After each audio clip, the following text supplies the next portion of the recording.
Good morning, everyone. I'm Doug Miles, and I'm speaking to you from the AIIM offices in Worcester this morning. We plan to run for about an hour today, and the last 10 or 15 minutes will be a Q&A session.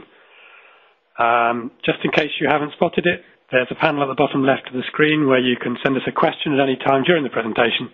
It'll only show up for me and for you, not for everybody else, and then we'll pick them up for the Q&A.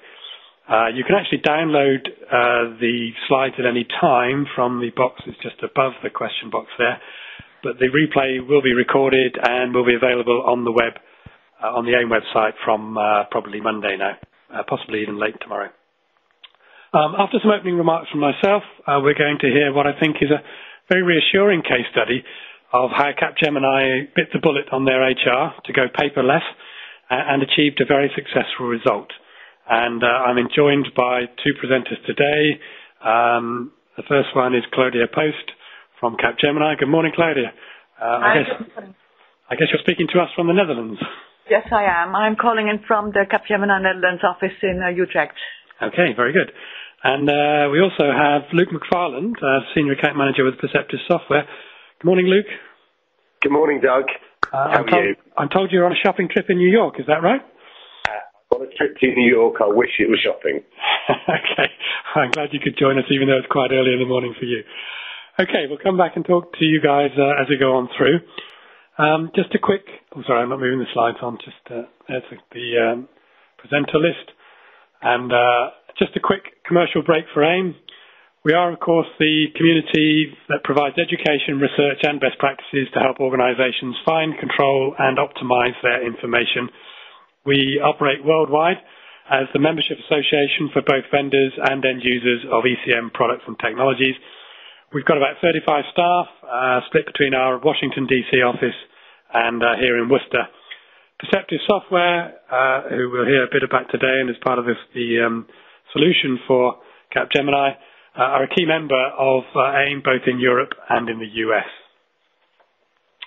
AIM's key mission is training, both as public classes, in-house workshops and online. These are our upcoming course dates. We also have a Capture certificate course, which is available online, in fact, as are all our courses. And we recently introduced quite an exciting new development for us, which is a professional qualification that covers quite a wide spectrum of IT issues. And you have to pass a sit-down exam in an exam centre, which could be anywhere in UK, Europe. And when you pass that, you become an information certification professional. So that's quite interesting as we go into 2012. My particular baby within AIM is the Market Intelligence Department. We publish a number of research reports and white papers throughout the year on a variety of topics, generally based on the feedback from our 65,000 member community of users worldwide. The reports are all free to download from the web, but not right now because I'd rather you listen to me live. But obviously you can go there later and do that. So I just wanted to kick off, as is my usual rant, with a few survey results, some of which are from a very recent survey, in fact. The question we asked on this first question is, which of your enterprise systems are capture-enabled and integrated at a process level? Now you can see there that finance and order processing, we looked at that in the last webinar, where we saw how Avis, the car rental people, had saved a huge amount of money by centralizing all of their image processing in Budapest, and all of their invoice processing is fed there. This time we're focusing on the HR function, which is the third one down and in fact is the next most popular single application. About 36% of companies in our survey are capture enabling their HR processes.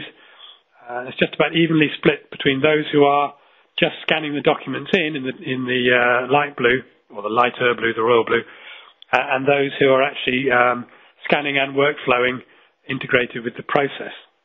As we'll see later, Capgemini have completed a first phase of capture enabling and are in the middle of moving that on to further process integration.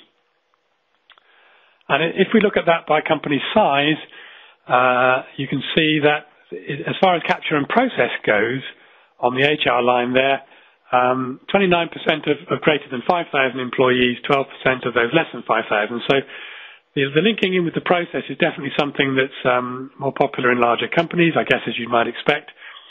But there's a decent number of smaller companies who are doing the capture side of things in terms of just moving the documents electronically. Overall, a total of 48%, or nearly half, are at least doing the capture bit. So see how that matches up with your organisation to see where you stand on that spectrum. Now this graph is from the survey I'm running right now, which you can also go off after this webinar and take part in. I'll give you the URL at the end. And the question on this one is, what would you say are the biggest drivers for scanning and data capture in your organisation? And we can pick a couple of those off and perhaps relate them to the Capgemini study we're going to hear. So improved shareability of documents is always number one whenever I ask that question. But the interesting thing is that comes above the productivity one and the space saving one. So for most organizations, just having those documents available on a wider radius than just a few yards or 100 yards from the filing cabinets is the most important part of it. Also, the turnaround time, faster response to customers and citizens and staff in the case of Capgemini, and I'll talk a little bit more about that on the next slide.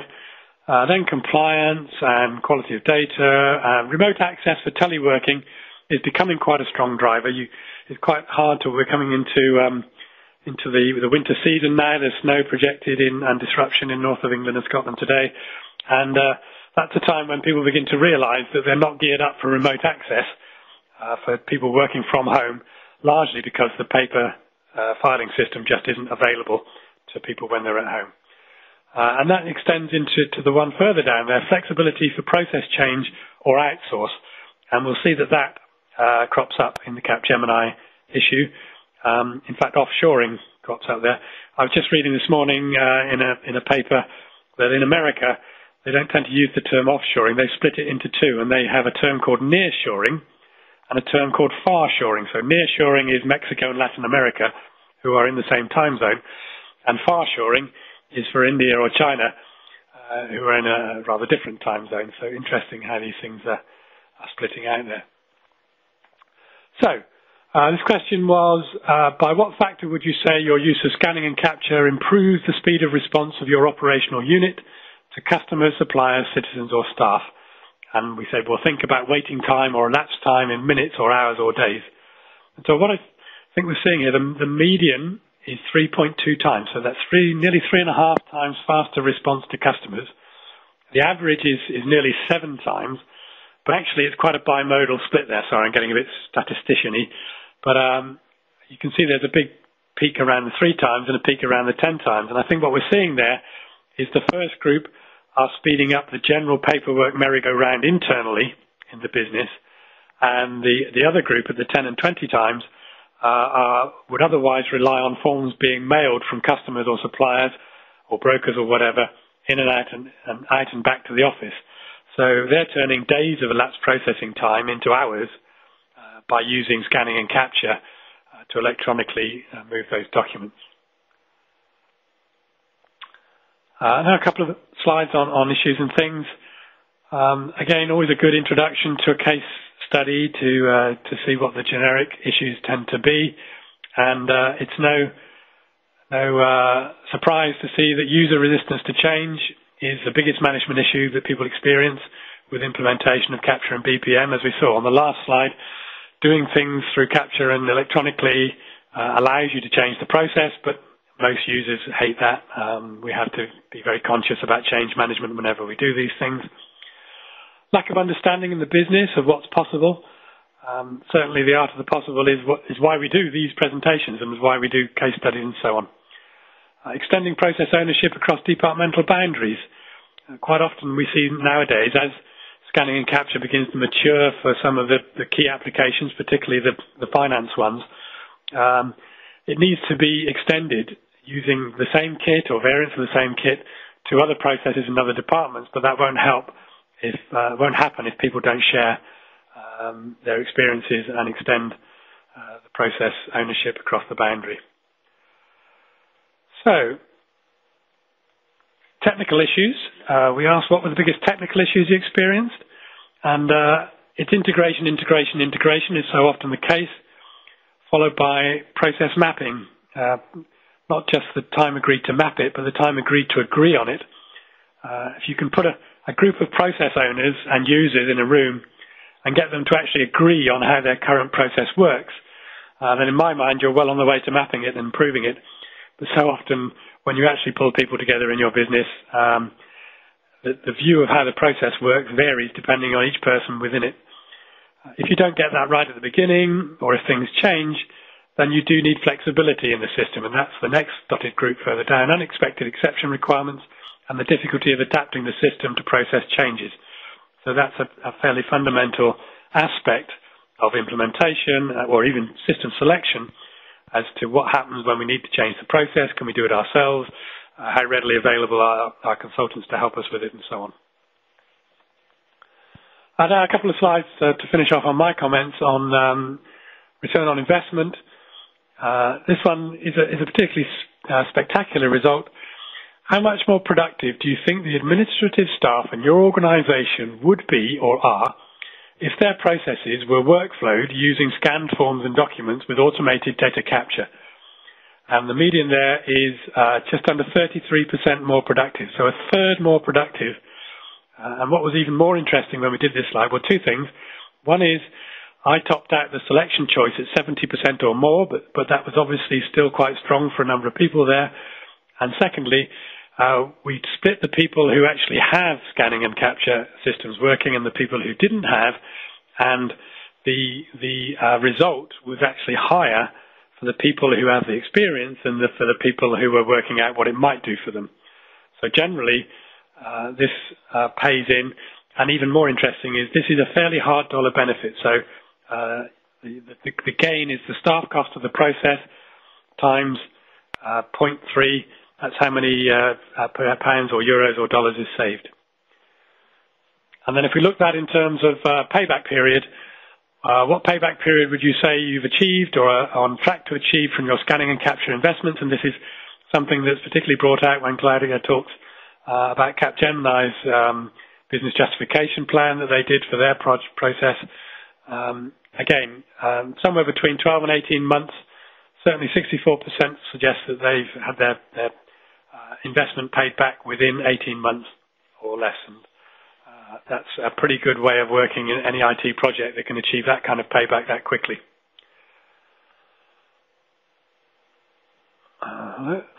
Okay, so those are the kinds of numbers I measure in the AIIM surveys.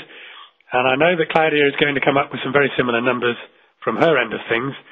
So at this point, we're actually going to run a video presentation that Claudia recorded earlier in the week. She is live on the call, ready for the Q&A sessions at the end. So please keep sending in your questions if you have any at any time when they come into your head. But at this point, we'll call up the presentation that Claudia from Capgemini has done.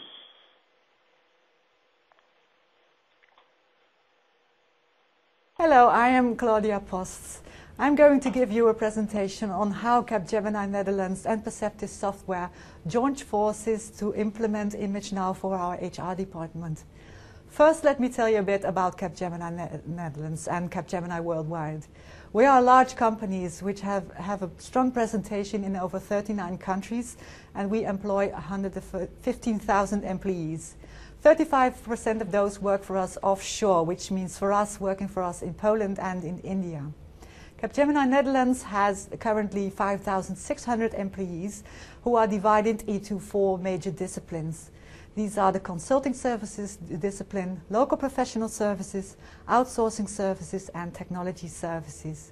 All these disciplines are divided into sectors, and which in their turn are divided into practices. A bit about myself. I joined Capgemini in 1998, first for the payroll department. I became coordinator of the pensions and insurances team, and in 2009 I joined the ImageNow project for our HR department, for which I'm currently working, and I'm also involved in other ImageNow projects within Capgemini Netherlands. Now, why did we choose for ECM and why did we choose Perceptive Software?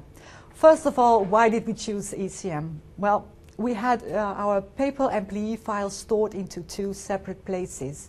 We had one file at the practices secretary. This file contained documents about appraisals, personal development plans, every agreement that has been made with an employee. And we had one paper file stored at the payroll department, and this file that contained documents of pensions, insurances, and other payouts to employees. So we had for each employee 2 separate files, which means about over 11,000 paper files on our premises. Another thing was a new way of working, which is heavily promoted by Capgemini. This means that employees will be able to work from any place, anytime, anywhere, and join Capgemini through logging on to the Capgemini website. Also, we have, as I already told you, we have offshoring processes. We have a lot of HR processes and payroll processes offshored to India. These people obviously also need the documents. Another thing is that our pay files were only accessible during office hours. So if a manager needed a document, he only could have access to it during the office hours, which clashed a bit with our new way of working, which asked employees to work from home. Another thing was that our HR processes and also our auditing processes were very time-consuming. Whenever an audit took place, we had to go through all the paper files to check whether certain documents were available or not. The last thing was the Dutch legislation, which required the storage for documents only for a limited number of years. This meant that we had to go through the files every year to check whether a document had expired or not, which is obviously a very time-consuming process, which we did not process every year. So this were all for us good reasons to go for enterprise content management and for digitalizing our employee files. Now, why did we choose Perceptive Software? We didn't, Capgemini Netherlands, of course, didn't know Perceptive Software yet, but our colleagues from Capgemini UK had very good experience with Perceptive. Another thing was that Perceptive had very friendly and above very skilled professionals. Whenever there was a problem, they could tackle it very quickly, and they could help us with anything we asked for. The best feature of ImageNow was that it was easy to use, as I will show you later on. It has a very easy to use menu. If you want to teach your secretary how to use it, it takes you about 20 minutes, and she knows all about the program. Another important thing for us was that the system was very flexible. If Capgemini buys a system, we immediately come up with about 35 other things we want to do with the system, and we wanted a system to be able to handle this. ImageNow could provide us with that. Another thing, second thing was that we wanted it to customize it to our own requirements. As I will show you later on, we have a folder and subfolder structure in our system in which we store our documents. This wasn't available at the time, and we asked Perceptive to build it for us. It was quite a challenge for them, but they managed to build it for us, so customize it to our own expectations. And what was very important for us as well is that it had regular new features, and which we're going to implement as well, as I will show you later on.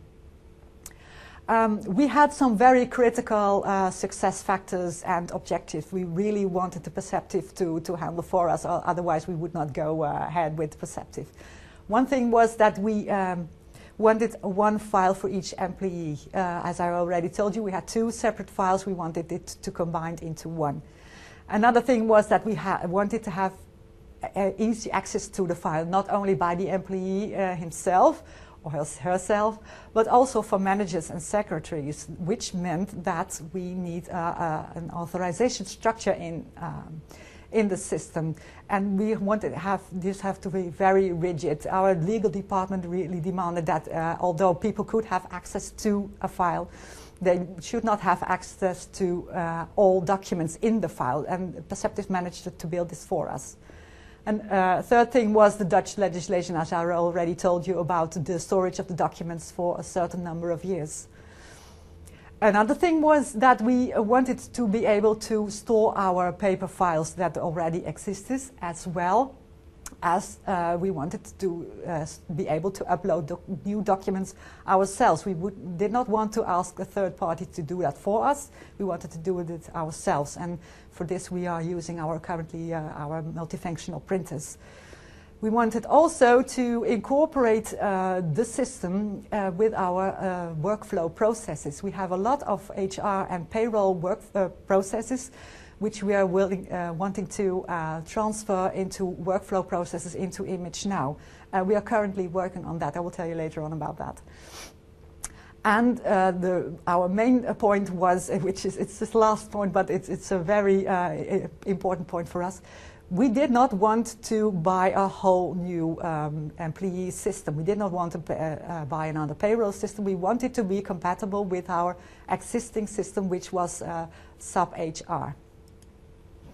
So, well, we had a lot of questions. We really had a business case. I already told you we had our sensitive information in our files. People could have access to the paper files, which obviously were stored in separate places, and although they were locked into cupboards, in theory people could have access to these files. So we had to do with the Personal Data Protection Act, the time-consuming paper processes. We had labor-intensive management reports. If an employee changed from one practice to another, we literally had to move the physical paper file from one department to another. So we had a real business case to implement a digital system. Now, of course, if you have a business case, your company has to pay for it. So they tried to make some costs for us. They calculated the cost of what it would cost us to handle a file, our pay-per-clicks, our papers, the number of FTEs, and we estimated that it would cost us a huge amount of money just to handle the paper files. And so we tried to figure out how much we would benefit from digitizing our system, and we made a calculation for that for the next coming 10 years. In the first year, of course, it will only cost you money because you have to invest in a system, and of course you have to start up the project, deal with the people. So in the first year, of course, it will only cost you. But we estimated that in 10 years' time, going digital, it would save us over 7 million euros. And that is that's a lot of money for us. So our company gave us to go ahead to implement a digital system. When we were giving the go ahead for the system, we started to set up the plan. We started to set up the project, getting to involvement of the people. We involved our HR department, our secretaries, members of the legal departments, the managers, and the project team itself. And we set up 3 workshops in which we designed the system itself, in which we designed how we wanted it to look like, who would maintain the documents, who would maintain the system, who would upload documents, what were the consequences of this. In all these workshops we discussed everything that had to do with the whole project and the consequences of this project. What we did then was we came up with a structure, a file and folder structure, in which we merged the 2 files, the paper file which was at the practice department and the paper file which was at the payroll department, and we came up with a folder structure which has 7 main folders. In this we have a number of subfolders, and in these subfolders we have stored the documents. We have stored 70 document types. We did not want to have more document types because this means people would guess which document type they would have to choose. So we had a very limited number of document types. Another thing is that we did not choose not to have documents that were called others or miscellaneous, because this would mean that people would store only the documents in that document type and not use the document types they were supposed to use.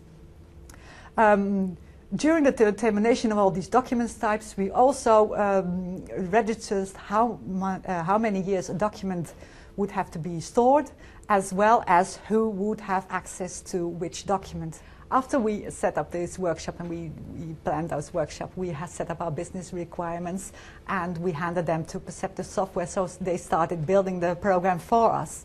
During that, we did not sit still. We created our own wiki page on our intranet for our employees, but not only for them, also for the managers, the secretaries, and the HR departments who would be using ImageNow.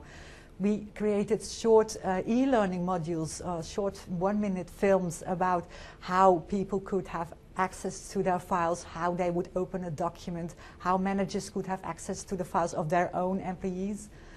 Apart from that, we contracted a company who would store the documents for us, and with this I mean the already existing paper documents. We had about 6,000 files which had to be scanned. We did not want to do this ourselves, so we contracted a party. A quick view of the timeline. In the early months of 2009, we asked Perceptive Software to implement ImageNow at Capgemini Netherlands.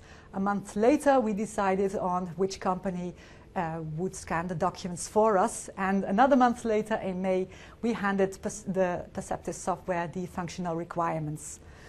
Another thing we did during those months afterwards was training the key users, which was something that was done by Perceptive Software. They flew over two trainers to train several people from Capgemini Netherlands and one from Capgemini India to get to the grips on ImageNow and to be able to train other users within Capgemini. Another thing we did was telling our secretaries how to clean the paper files. We did not want to store all documents into ImageNow, for instance, birth certificates or something, or wedding cards of employees. We did not want to store them, so they had to be removed from the files. We asked the secretaries to do that beforehand, before we handed this to the scanning party. Another thing, which was a very important thing for us, was informing our employees. We kept informing our employees from day one, from the start of the project itself to the very first going live of their file. In September 2009, Perceptive Software started the building. It took them about 4 months to build it to our own requirements, which I believe now is quite long. They do it much quicker nowadays. In January 2010, we could start the user acceptance tests for ImageNow, and it was implemented quite quickly. In April, we could already start the user training sessions and ship the first documents to the scanning party who would start scanning the documents for us. Our first e-file was live in July 2010, and after scanning 6,000 files in March 2011, all the paper documents were scanned and the backlog scanning was closed successfully. Now, what were our successes? As we said, we had a lot of paper files. Over 6,000 files, over 1 million pages have been scanned into ImageNow. Each employee has now access to his own e-file. This file can be accessed from anywhere. All files are also accessible for those who are authorized to the file, such as managers, secretaries, and people from the HR and payroll departments. This access is all based on an authorization profile, so no one can have access to files he is not able to have access to. Authorization changes are transferred overnight. We have our authorization structure built into our core HR system, which is SAP. When an authorization of an employee changes, an interface will run from SAP to ImageNow, and the details will be transferred overnight. So if a manager becomes a manager of a new employee, he will, and it is registered in SAP today, he will have access to the employee file tomorrow. And the old manager obviously does not have access to the file anymore. And what we are currently doing now and what we have done over the last year is storing our documents ourselves into ImageNow.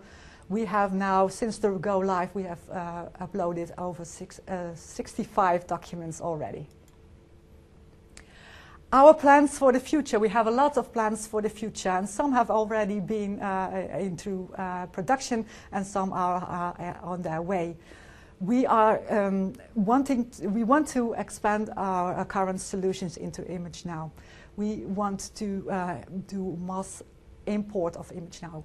Capgemini sends emails to regularly to their employees on a regular basis. We send about 6,000 letters to all employees, which contain individual information for each employee. We do not want to import those documents one by one. We want them to upload in as a mass import.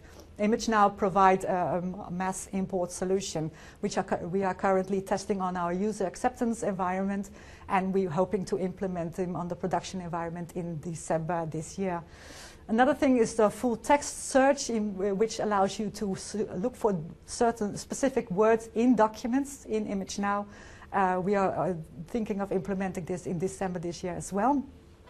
We will be installing a report server which creates reports from ImageNow and the content of ImageNow, as well as another an interface between another reporting system, which is a management reporting system, which gives us even more information about the content of ImageNow.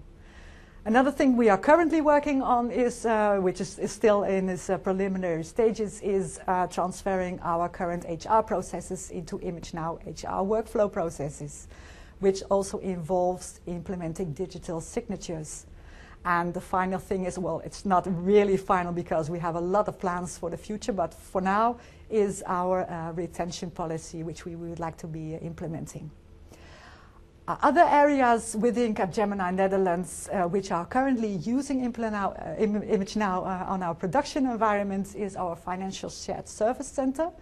This allows our employees to upload their timesheets. This is needed for customers who require a timesheet of an employee when we invoice this customer. The timesheet they need as a proof that our employee has really worked for them. We used to do this on paper, but now we ask our employees to upload this timesheet into ImageNow so we can process our invoices quicker, and which means quicker cash flow for us. Another thing is the electronic invoicing, which has been implemented. It's in its early phase, but we have several large customers for which we are delivering electronic invoicing, which will be returned into ImageNow as an electronic invoice. We also have currently implemented 6 e-forms. Capgemini has about 80 forms which will be transformed into e-forms. 6 have been implemented, another 3 are coming up. The 4th project is storing contracts, which is in the user acceptance phase currently. In this stage we are importing documents which had to do with contract files, delivery files and proposal files. All the documents that belong in those files we want to store in ImageNow, and it's the framework of a much larger financial project. And the last project we are currently working on is the assignment support project. This is where all the assignment of the employees who work for customers are stored. This is currently a paper process. We wanted to digitize this process, so it's a large workflow process in which a lot of departments are involved, and also this project is in its final stages. That's it from me. If you have any questions, please contact me on the details provided. Okay, well, we're now going to pass over to Luke McFarlane from Perceptive, in order to take us through a little bit more detail on the product itself. Hi, I'm Luke McFarlane, Senior Account Manager with Perceptive Software. What I'd like to do now is introduce you to Perceptive and what we do. So a brief introduction to who we are. Perceptive Software has over 15 years expertise in enterprise content management, software and solutions. And this is proved testament with the fact that we have 2,500 customers in over 30 countries using and implementing our software. We are headquartered out of Kansas in the US. We have regional offices throughout Europe and the Middle East and Africa, places such as London, Frankfurt and Paris, as well as Latin America and Asia Pacific. In June 2010, we were acquired by the Lexmark International Organization, an organization with a $4 billion turnover, and the Perceptive Software team is expanding its operations within the Lexmark organization. Perceptive at this point operates as a standalone business organization within the Lexmark group, and we've been recognized by several bodies within the technology space who recognize Perceptive as one of the largest ECM providers in the world. Give you an idea of our pedigree and some of the customers that we work with. This is focused around broad, deep and back office experience solutions. And this is testament with the fact that we have over 650 customers using our specific solutions around accounts payable, HR and other back office system areas. And again, its benefits can be realized regardless of scale. So we have organizations who have small departmental solutions, maybe up to 10 users, ranging up to customers who have tens of thousands of seat users within our system. It's deployed in a variety of all the major industries, ranging from insurance, retail, manufacturing, healthcare, as well as higher education and public sector. And again, our major customers include organizations such as Avis EMEA, Lloyds Bank, Aegeus, as well as organizations such as Capgemini. And one of our key differentiators in the marketplace is our ability to integrate seamlessly with major ERP vendors such as Oracle, PeopleSoft and Microsoft, as well as AP systems such as Lawson and other financial systems. In terms of our product set, to give you an overview of that, this is very much focused around three key areas. Our platform, which provides the capabilities for document storage, our products, which deliver the ECM suite to our customers, and the specific point solutions that deliver the real business value to our users. So, starting with our platform, it's very much an open system, which provides rapid integration options. It's built on a robust service-orientated architecture framework, and is supported by industry standards in terms of its integration capabilities. It's reliable, built on modular architecture with built-in systems monitoring as well as a continuing testing philosophy. It's very much a scalable system, as I mentioned, ranging from a 10-user organization up to a 30,000-seat organization, and it's built upon a hybrid data model. It's very secure. It means that users only get access to the right information that's available to them, and it provides flexible access and extensive system auditing. And it's very much a fast system, built on native C++ server technology, and it goes through rigorous performance testing. In terms of our product set, this very much makes up our enterprise content management suite. In terms of some of those individual components of the enterprise content management suite, firstly, that starts with document imaging, the initial capture process. So whether that's distributed capture, if it's in a network organization where they're capturing documents from across different regional European offices, that can be captured within our system. Whether customers are looking at automated indexing and linking of documents to within their ERP system, as well as other features such as advanced optical character recognition technology. This means that content extraction is automated and validated within the process. We also have advanced document management capabilities. This provides effortless version control, robust search technologies, and it holds granular document security within the product. And it means also that plugins for content authors can be managed seamlessly. We also have powerful electronic forms capability embedded within the product. This has a very strong forms designer. It's a standard-based forms product, and it also means that portal integration can be made available for documents within the system that advance its capabilities out to external sources. We also have workflow capabilities within a product, very user-friendly product. That means the workflow designer can be pretty much used by anybody within an organization, and it has document and task-based rule styles. So again, it's very simple and easy for users to design their own processes, and it can be managed in a very seamless way. We also have records management as well as information management capabilities within a product. This manages retention policies.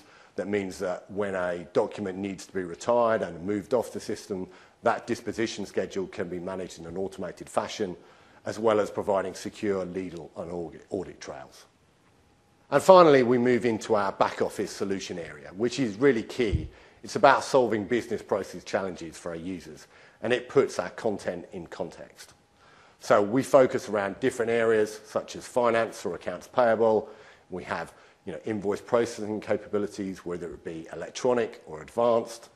And again, we can move into different areas such as procurement and supplier management. So requisition and purchase order processing can be automated. And we also have capabilities around managing expense procedures, so that as an employee wishes to scan expenses into a system, those can be captured, stored within a document, and then routed around an organisation in a much more seamless fashion. And this greatly smooths out the process. Another strong capability of ours is around HR. We have a number of different processes which can be managed within an HR function, such as employee management, so that all employee records are stored within a single area, and therefore control and security is maintained within our system, as well as different processes such as recruitment and onboarding, so that again that process can be automated, and then those documents can be securely held during the lifetime of that employee. And then again, this also provides clear audit trail capabilities, so that at some point, if we need to go back into the system and look through those documents and records, they can be managed seamlessly.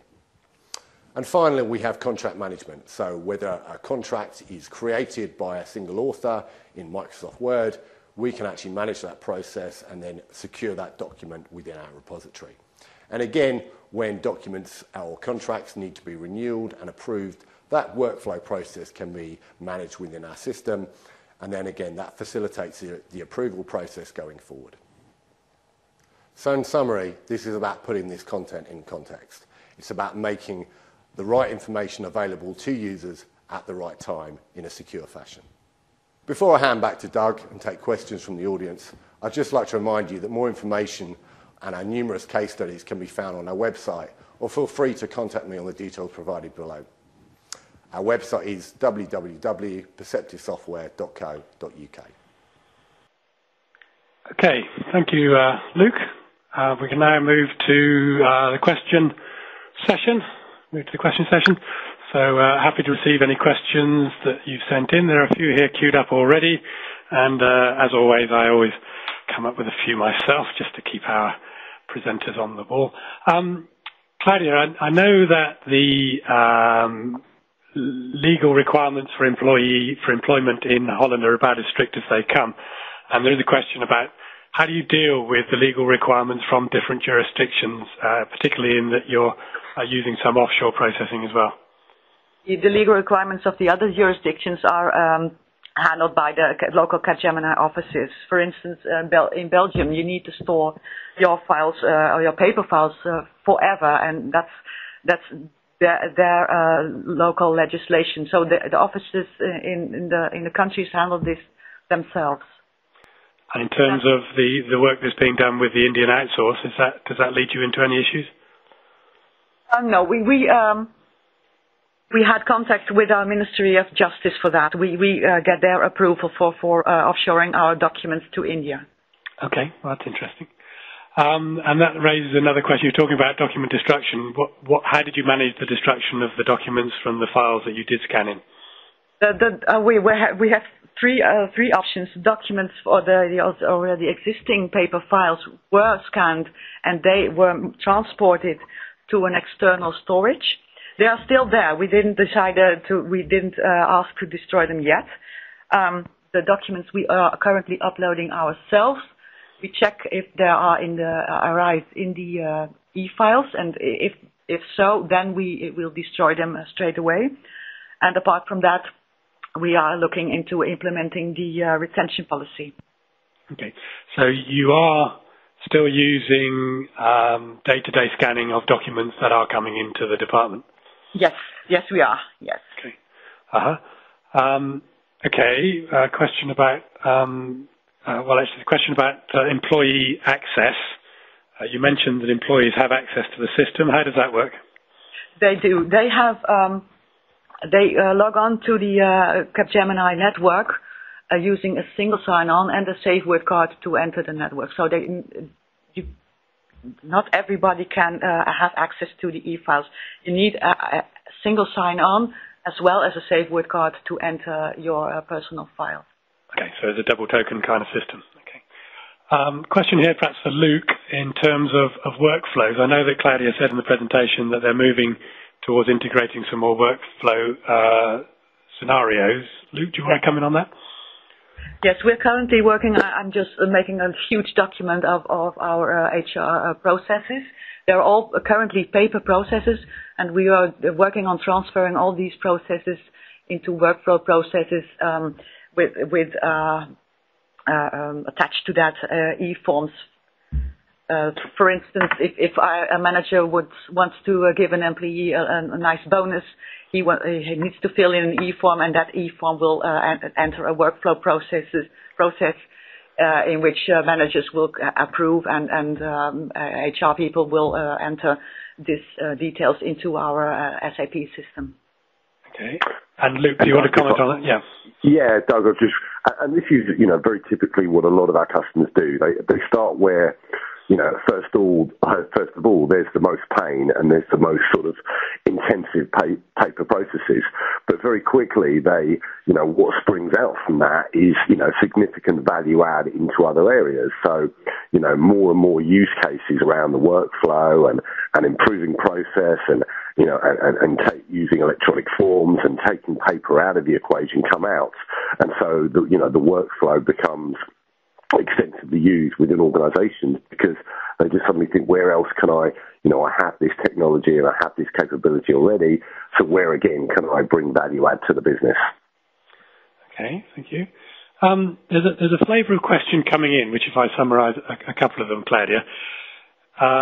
When you started out on the project, I know that you said that the UK department had used scanning and capture for HR in the UK. Was it something that was decided by the HR department? Was it decided that you would pioneer it there and then spread it to other parts of the organisation? Are other departments using the system now? How did that all sort of happen and come together? Well, it had to do. My manager, the manager of HR services in the Netherlands, he really wanted to go digital with HR. We want improvement, as I already told you. With our processes were very slow, and we had a lot of paper, and our manager was lobbying for that. It took him quite a few years before he could get the go, and he visited the UK office, and he saw what they were doing there, and he was very enthusiastic about that. And then he made a business case, and he got the approval from Capgemini Netherlands. And now we are spreading this we're trying to spread this to other countries such as Capgemini Belgium and Capgemini Germany. Okay. And other departments within Capgemini? Yes, the financial departments are currently using. One is already using this for timesheets, as I already said in the slide. And we are currently working on 2 projects also involving the financial departments in the Netherlands. The contracts storage and the assignment storage. Okay, and this sort of chimes with something that I often say to people. That ECM is a big thing to take in one bite.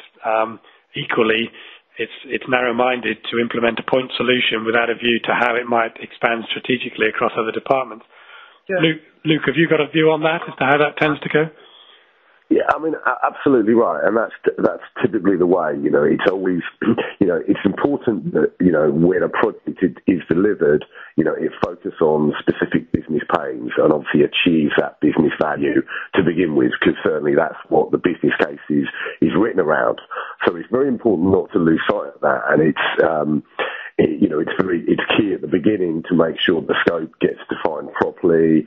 So that actually, when we do deliver that first phase of the project, not only do we have our eye on the bigger picture and what that could be, but it's important to deliver those real business benefits to begin with. But, very much having a view of, okay, having done this initial project, having achieved the payback that is real and quantifiable, how do I then extend this across the organisation? Where else can I go to get business value?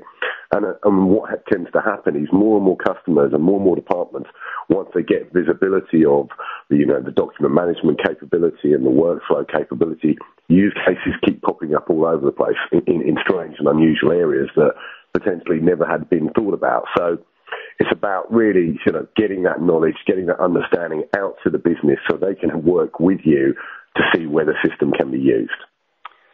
Actually, a follow-up on that, Luke, I guess, is how does that work from a licensing point of view? I mean, if you've got an HR system with employee access, do each of those need a license, and does that help spread it to the other departments? How does that kind of work? Absolutely, and what we can offer to our customers is a concurrency model around licensing. So again, neither do they buy too much or too little, but we can actually model it on how often are they going to be viewing documents, how often are they going to be utilised in the workflow. So we actually get the requirements pretty spot on, so that actually, the licensing covers them as they go forward. And what they typically tend to do is buy an amount up front for a specific project, and then of course, further down the scale, they can add into that as and when they need to. So again, they're only really using the licenses and paying for the licenses they actually need. Okay. Claudia, one of the things that we said was one of the biggest problems with any project is managing of change. What sort of feedback do you get from, well, A, the employees within the HR department, and B, from other employees throughout the company? Well, I get a lot of positive feedback because we have kept our employees, not only the employees, the normal employees, but as well as the secretaries and the members from the HR departments. We kept them informed from day one.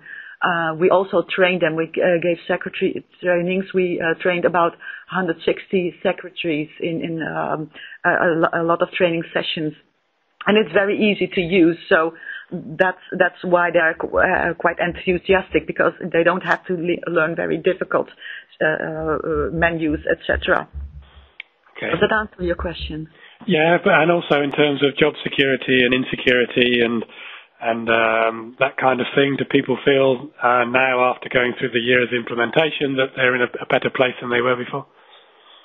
I don't think that they're insecure about their jobs, because I think they think they're in a better place because they lose a lot of paper. Things can be found much easier.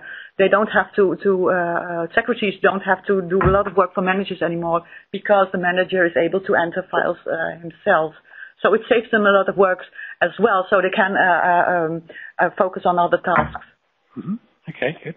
Now let's jump from a generic management question straight into a technical one, which has just come in.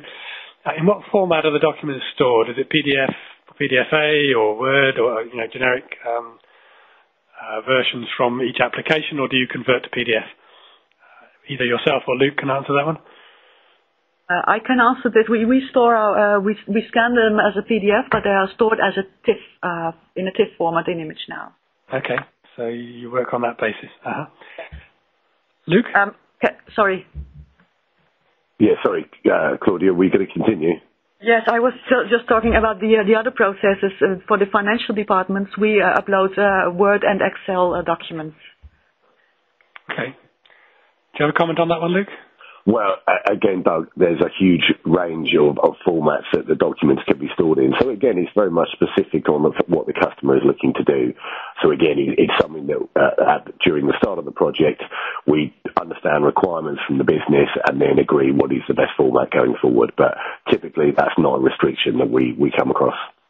Okay. I mean, are there advantages of sticking with TIFF compared to PDFA or PDF?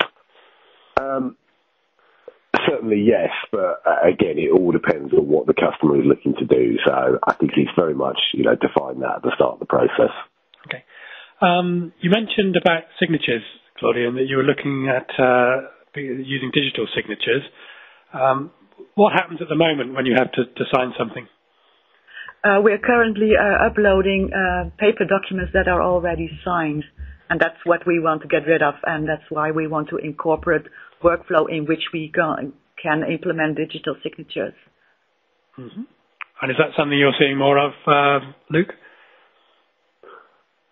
Sorry, I lost Claudia a second. Can you just say that? Are you finding more people looking to use digital signatures to get away from printing paper, signing it, and scanning it back in?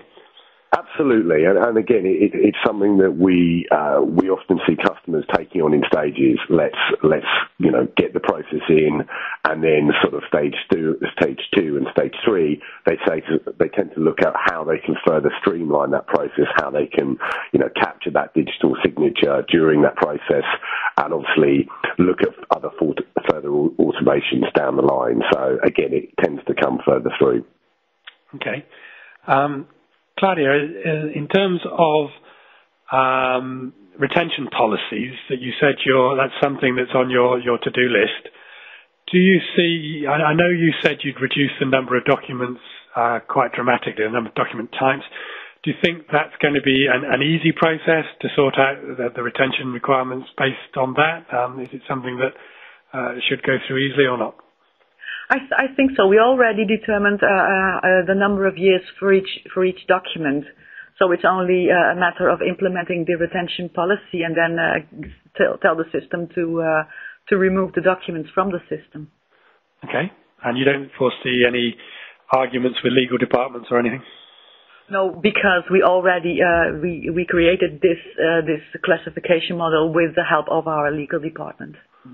And during that whole transition that you've been through in the last sort of 18 months to 2 years, I'm sure that the normal work of the HR department in terms of dealing with employee issues and employee disputes and employee changes, I mean, have there been hiccups? Has there been any disruption to the day-to-day work? Obviously, there's been a lot of extra work, but have there been any serious sort of disruptions or even major gains that have happened?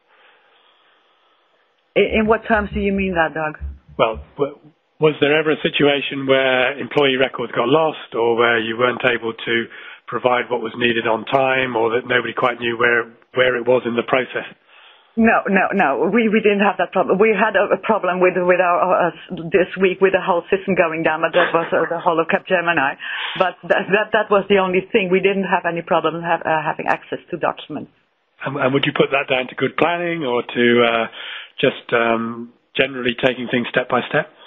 Yes, that was our main focus. We took a lot of time for the whole process, for the whole project, but we planned it very thoroughly, and that was very helpful to us. Okay, good.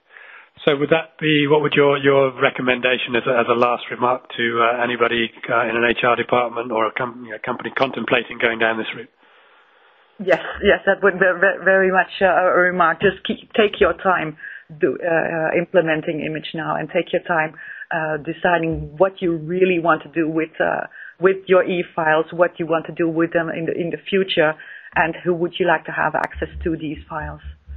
Okay. And Luke, do you have a parting remark to make?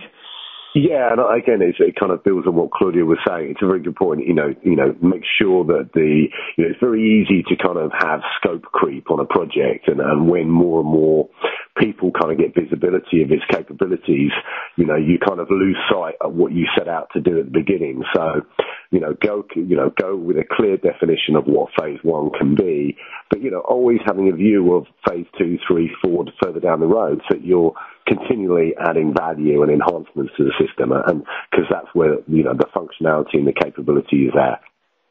Okay, well that's great. Well, we're just about at the top of the hour, and there are no more questions coming in. So One thing I would say is that you can download the presentation from the click on the left there, but also once it's up on the web for the replay, you can download it from there. And one of the slides in there which gave the business case on a spreadsheet, you might want to blow up to full screen to see how to read it, and you can, and it's quite interesting.